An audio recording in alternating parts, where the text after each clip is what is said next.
Hi everybody, this is Ron Harris. And Jerome Braggs. This is Cocktail Hour, or at the moment we're calling it Tea Hour because Jerome is on a special kind of fast and I'm getting some type of throat thing, so I'm drinking ginger tea and you're drinking green tea. Yes, I am currently on a detox fast, so for the next 5 days I am doing juice, fresh juices, fruit juices, vegetable juices, and tea. And it's going pretty good so far. My skin is cleared up. I feel great. Already? Wow. Lost some weight. So, I'm feeling good. But it's, I recommend it even to my clients. Every once in a while, I try to do it every season. Try to fast. Do a fast to cleanse my body and also cleanse my mind. So, that's what's happening here. I got my green tea here and getting all cleaned out.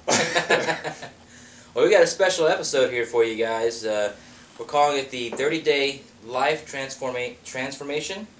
Mm-hmm. Jerome is going on a special, I guess you would say, a sabbatical or a journey into yourself where you're going to be taking off 30-plus days and you're going to basically detach from the world and go on an information diet.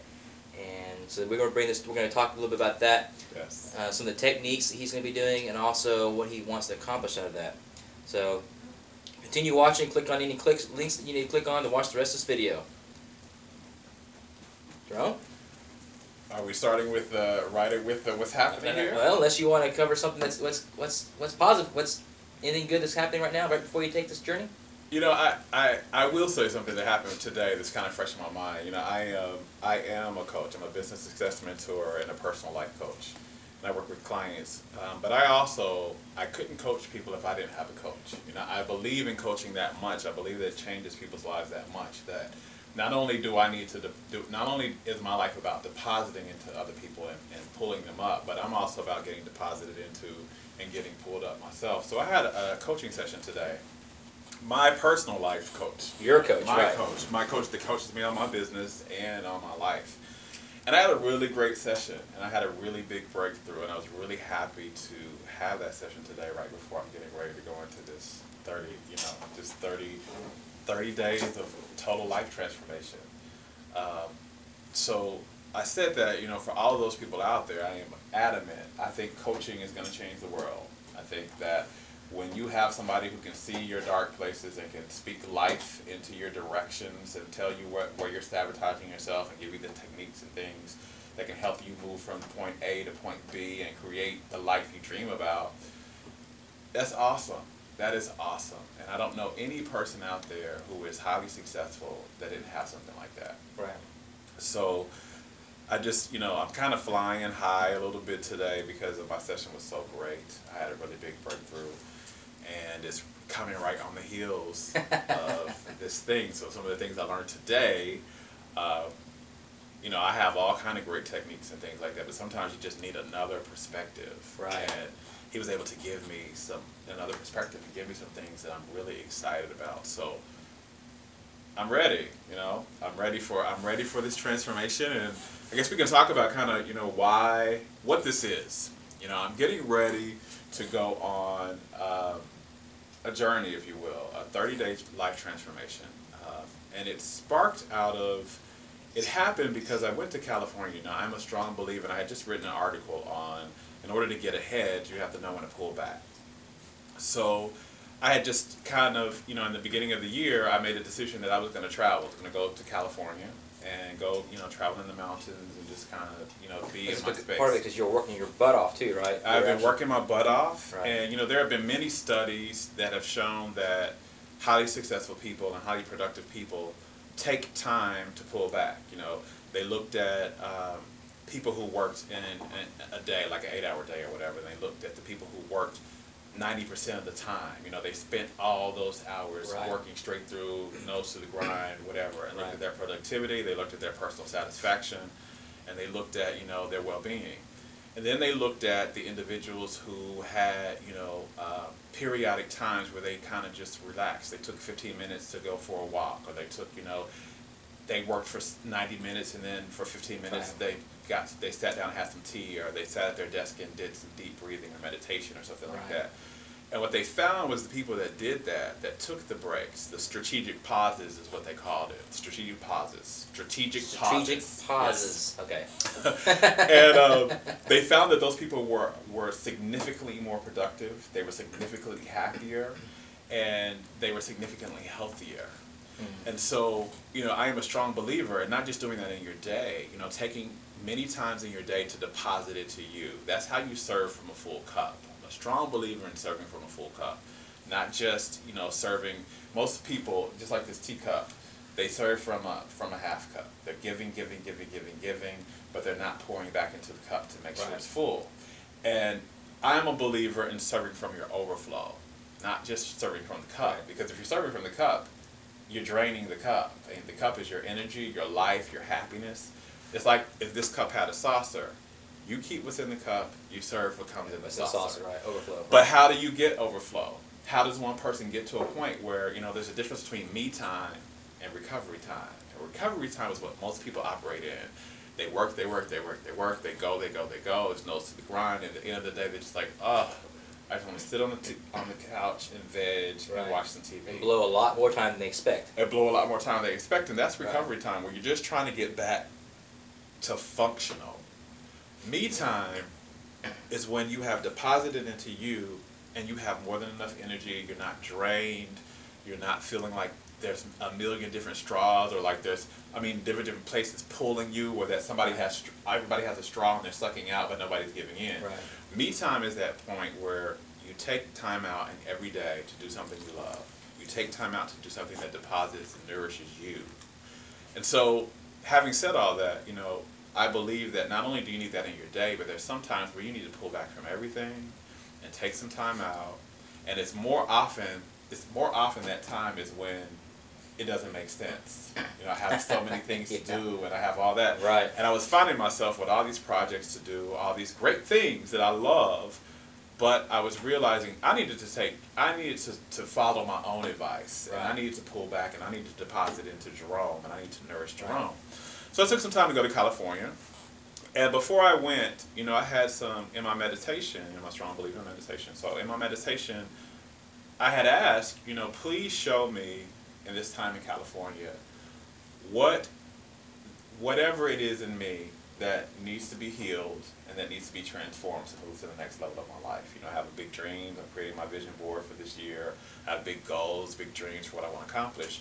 And I want to make sure that if there's anything in my mindset, or there are any behaviors, or there anything in my environment that may be sabotaging me, I want to be clear what that is, and so that I can move from it. Well, California was wonderful. I got the deposit. I was in the mountains. I went to, the tallest mountain in the area, and I hiked up the mountains. I just had a wonderful time. But somewhere in the trip, this situation happened. It was really painful for me. And I realized, when you ask the universe or God or the creator or whatever, however you want to determine that, to show you something that you need to move from, that you need to heal or transform, I wasn't expecting it to not only put its finger on the wound, but kind of dig in there a little bit.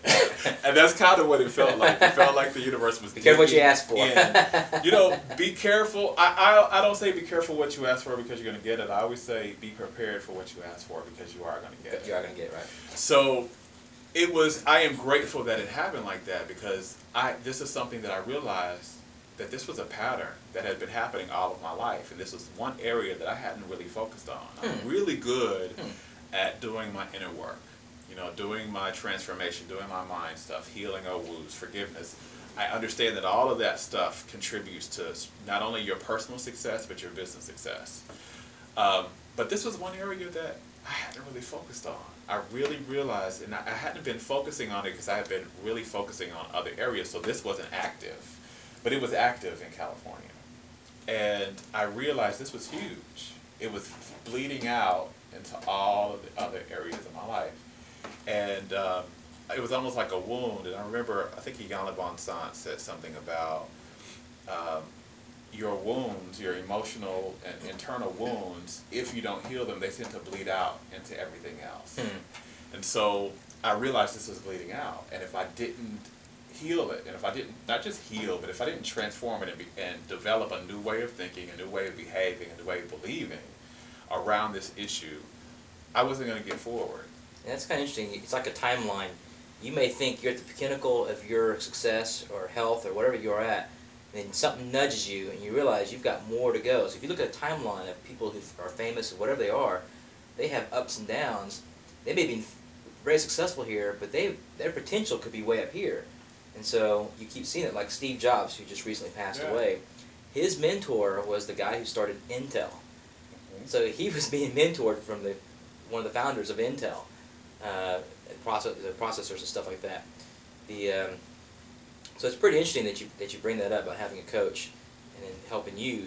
You're still having issues in your life, even though you help other people. We all can continue to grow no matter what it is. Oh yeah, I am. I think we talked about this before, but I'm the first product of my coaching. Whatever I mentor somebody on, whether it's business or their personal life, you better know that I've worked through that, right. and I've used what I'm talking about on my own life. Right. But then at the same, in the same conversation on the same side of the coin, I'm a human being, and I'm not perfect. I'm perfecting. That's what life is about. It's not about being perfect. It's about being whole. And being whole is about, constantly striving for the next level and realizing where in that you're in the way and getting yourself out of the way. So, yes, I'm successful. There's some other areas of my life that I want to be, and there's other levels of my life that I want to be successful in. And every time you want to grow, life requires that if you want something in your life to be bigger, you want another plateau or you want to upgrade your life, life requires that you upgrade yourself before you get it. Whatever that is that you're wanting, if it hasn't, I have this, one thing I teach is if you want something and you really want it, and it doesn't manifest in your life within 2 weeks, it means you haven't grown to the level to allow that in yet. To receive it, okay. Because this universe, I'm a teacher of the law of attraction, and when you're a match, when you're a vibrational match, vibrational meaning your thoughts, your beliefs, and your feelings align with that, you are in alignment with your desire, and you don't have any resistance to it, you don't have any beliefs that are sabotaging it, you don't feel in a certain way, it comes like that. It doesn't take long to come. But if it hasn't happened, that's your indication from life that there is something in you that needs to grow to be able to achieve that.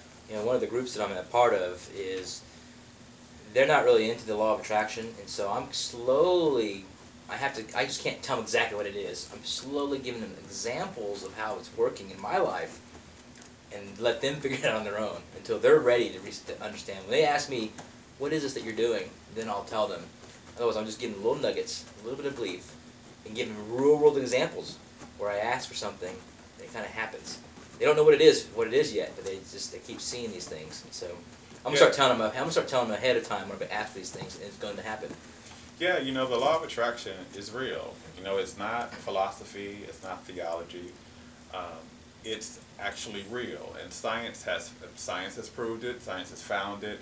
Especially with all the findings of quantum physics, they're really, really, really, proving all that. But this isn't new. This isn't some fairy dust thing. This is something people knew way back. They've been talking about it for a long time. Right. Napoleon Hill of Think and Grow Rich talked about it, but before him, Thomas Edison and Einstein were talking about it. They found that your thoughts create, and they create vibrations, and the vibration that they create draws experiences to you. They were testing that. Now, that's not widely known that they talked about that, but if you study them in detail, you'll see that all over in their works. Well, it's like in the past, some of the stuff seemed magical, but now that we've got the science, some of the science to back it up, now we're into the science and knowledge age, so now it's more believable because we have some science to back it up. So what's going to be the next transformation? That's for another subject, but what's it going to look like in another 30, 40 years? It could be maybe something, the new paradigm shift that we don't know. But not to digress, but you talked about being productive by taking some me time. Mm-hmm. Richard Branson, who has started Virgin Records, he's got 600 plus companies, And so people always ask him, what is your secret success? What's the one thing you do? What's the magic word? He always tells them, I work out in the morning. He gets up, works out his hour, so he's more productive, needs less sleep, and he gets more done in a day because he takes that time to work out. And people are always like, that's it? is that it? Oh yeah, there's something to be said for starting your day in your power. I have what's called my power hour when I get up in the morning, and I don't speak. It's silent. I do my meditations. I write my intentions for the day. I visualize how I want my day to go and my life. And I'll do something that I enjoy. I might go for a walk, or I may listen to some music, that I enjoy, or something like that. But I deposit into me first. I make sure that I pour them into my teacup the first thing in the morning. When we were so used to getting up in the morning just 5 minutes before you have to get out of the house and Right. throwing your clothes on and rushing out. Right. And from my memory, when I used to do that, and looking at my Stress. parents do that and friends do that, I've never seen anyone who operates from that particular paradigm have a great day. I've not seen that. What I do see is there's more stress. They feel frantic and like they don't have enough time. But there is a humongous transformation that happens when you take time in the morning to deposit into yourself first, and you do something that centers you, you do something that focuses you, and you do something that starts your day on a positive level. Hey, do you do this consistently at the same time every day? I would love to tell you I get up at the same time every day. I would love to say that, but this is just honesty time. No, I don't. Okay. But it's in the morning. I do get up in the morning. Some days I get up really early, some days I don't. But I do make sure that nothing happens until that's done. Like, I don't make any appointments until that time is done. I don't answer the phone. I don't check emails. I don't do anything like that. I've been doing that since last year, and I'm on and off. I'm not perfect. And what I've noticed is every time I take, even if it's 30 minutes, if I just take that time not to go check my email, not to turn on the TV, not to do the daily routines, but to go outside in my backyard and just relax, do a little bit of Tai Chi, do a little bit of Qigong, a little bit of just breathing, and then I'll just sit there, and then I'll sit down, and I'll reflect on life, and just listen to the birds, and listen to the cars, or listen to the wind rustle. Look at the grass blade. My mind becomes very peaceful, and I'm more energetic, and I get a lot more done that day than when I just get out of bed. I work from my house, so I'm still in my underwear half the time when I'm working, and go right to that computer and start going at stuff, and I'm less productive. Yeah, I know some people that may be watching us are thinking, that was doing Qigong in the morning. What is that? It's weird, or meditation. But, I'm a strong believer in prove it to yourself. Prove it to yourself. Take a week and get up. If you're getting currently up at 7 o'clock and you have to be out of the door at 7:30, get up 30 minutes earlier. Get up 30 minutes earlier and spend that 30 minutes of time. Make a cup of tea and sit at the coffee table in silence if you don't meditate yet. Right. If you don't, really look into it. But or meditate or Breathing, just learn how to take some deep breaths. Prove this to yourself. If you will do this for a week, you will see a change in how your day goes and how you're feeling about life. But that's it's that time. It's that me time. We don't think about ourselves often, especially as entrepreneurs. I'm an entrepreneur. I'm a CEO and founder of my company, and there's much to do. I've got emails to respond to. I've got projects and programs to create and to manage. Right. I've got people to coach and to mentor, seminars to do. But in all of that, one thing I know is that I do my business for the joy of it. I do my business for the joy of it. I don't do it for the money. The money is nice. Like, let's not sit here and say that money is not part of, owning a business. It is. But I do it because I love it. And I do it because the reason why I am self-employed and I own a business is because I have the freedom and I can do what I love to do. So if you don't take time to nourish yourself in the morning, if you don't take time to nourish yourself throughout the day, you begin to become drained and you begin to dislike what you're doing, and that's when things become overwhelmed. And the second things become overwhelmed, that's when you know you're headed in the wrong direction. I know we've digressed. This is what happens. We get such good conversations. Right. We haven't even covered what we wanted to cover yet. Right. The 30-day transformation, life transformation. So, real quick, let's talk about that. Right. You are taking a 30-day life transformation journey. Yes. Why are you doing this? Well, going back briefly to what I said in California, there was something that became very aware to me that was a pattern that I had that was not going to progress me forward, and that I knew, that in order for me to get the success that I wanted and to get the fulfillment out of the life I wanted and to step into my biggest dreams this year, I had to have a different reality for myself. And with being an entrepreneur with so many things to do, I do take my time to do my inner work. There's a study that said that found out that 1 hour of inner work, meaning your affirmations, your meditation, your visualization, your mindset shifts, is equal to or greater than 10 hours of action. So I'm a big believer in that. But I realized, this was something I have had all of my life. That was going back to childhood, and I knew that I had tried to work on it before, but I really hadn't done it. And I need to take time, really take time to shift this. And then, I was listening, a friend of mine sent me a video by Abraham Hicks, who was a big teacher of mine. They're one of the, if not the experts on the law of attraction. They were talking about this 30-day life transformation process. This was after I had come back from California. I was like, okay, I realized what I want to work on. How do I put this together to get this done? Because I don't want to carry this any further anymore than I have to. Right. So they were talking about this 30-day process where you completely shut your phone off, you don't watch TV, you draw back from your reality as much as possible, and you spend time cleaning your vibration, which means, choosing higher thoughts, choosing thoughts that are more in line with where you want to go. You spend time imagining your life how you want it to be. You spend time doing the things that you love to do, and you really do the inner work that moves you forward. It's the inner work here. I'm very good at outer work. I know all of the things to do outer work, but that's the hard way, and it's the long way. And nothing really changes, which is why I'm saying this pattern. I was trying to change it from the outer, but nothing changes until you change the inner. Inside, right. So this 30-day process, I've canceled all of my meetings.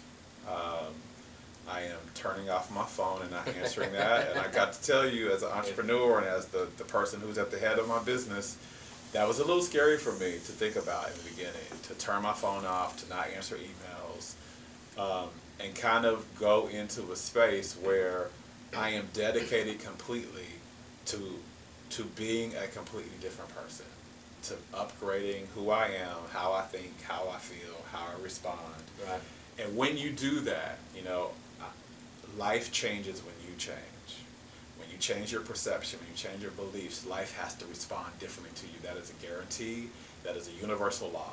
So when I do this and I change, my situations must change. How life responds to me must change when I respond differently to life.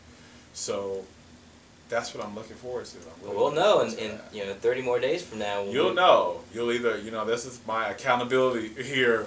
You're going to have a glow, or maybe your skin color will change. Something's going to be different about you. Yeah, something will be different. And, I want to say, really make clear that it's about being as happy as I possibly can get. As happy as I possibly can get. That's a real key here for manifesting humongous transformation in your life, is to get happy first.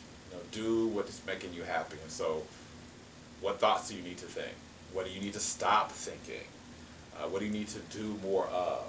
And how do you need to show up? And who do you need to interact with? So, this 30 days is going to be about getting as happy as I can, cleaning up my thoughts, cleaning up my beliefs, visioning my life, and I'm going to finally,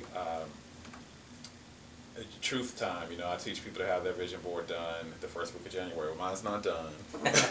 So I'm going to get that finished and spend some time in my imagination, spend some time in my visualization, do the processes that I know that change mindsets that are very powerful, and also do whatever it takes for me to get as happy and as good feeling as possible.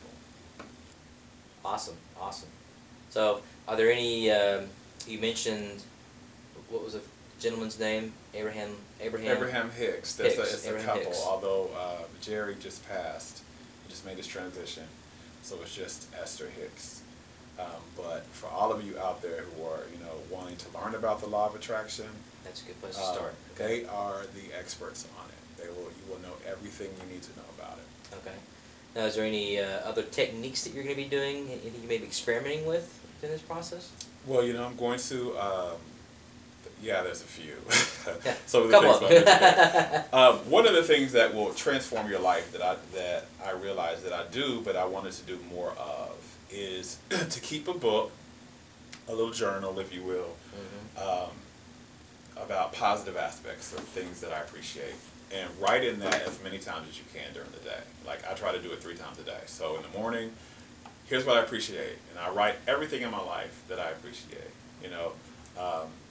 I love how, the hardwood in my house. I love this and this and this. I love simple things. the leather. Yeah, simple things. It doesn't need to be major.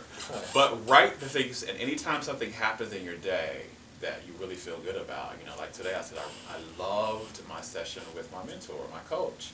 I loved what came out of that. I loved the empowerment I got and the clarity I got out of that. Because there is, and science is finding this all over the place. Even when I was they're finding that when you stay in a place of gratitude and appreciation, things change for you. They not only change you, it not only improves your health, it improves your clarity, but things magically happen in your life. It's really not magic. This is the science of it. There is a cause to it. The cause was you were changing how you felt. And when you focus more on the things you appreciate, the universe has to bring you more things to appreciate. This is the law of attraction thing. It's responding to how you're feeling and the thoughts that you're thinking. So if you could just change, even just a 50% shift from where you are now into more of a state of appreciation, life will respond differently to you. So, I'm getting ready to do that. I remember being a case manager and counselor for men with HIV and AIDS. And there was a study they found that the individuals who were keeping a journal and who did a gratitude journal, their T-cell count was significantly higher than people who did. For people with HIV and AIDS, T-cell is everything. The T-cell count is everything. Right. And so people have been finding that. There are so many, studies that have been finding this. This is science beginning to support, what's already there. Once again, prove it to yourself. Everybody out there, keep a gratitude journal. Write in it every day. Keep an appreciation journal. One day soon, we'll talk about the difference between appreciation and gratitude. But, I will be doing that. I will be writing a lot in that. And there are some other, techniques that I use about how to create my life. There are some visualization techniques that I use, some manifestation techniques that I'm going to be using.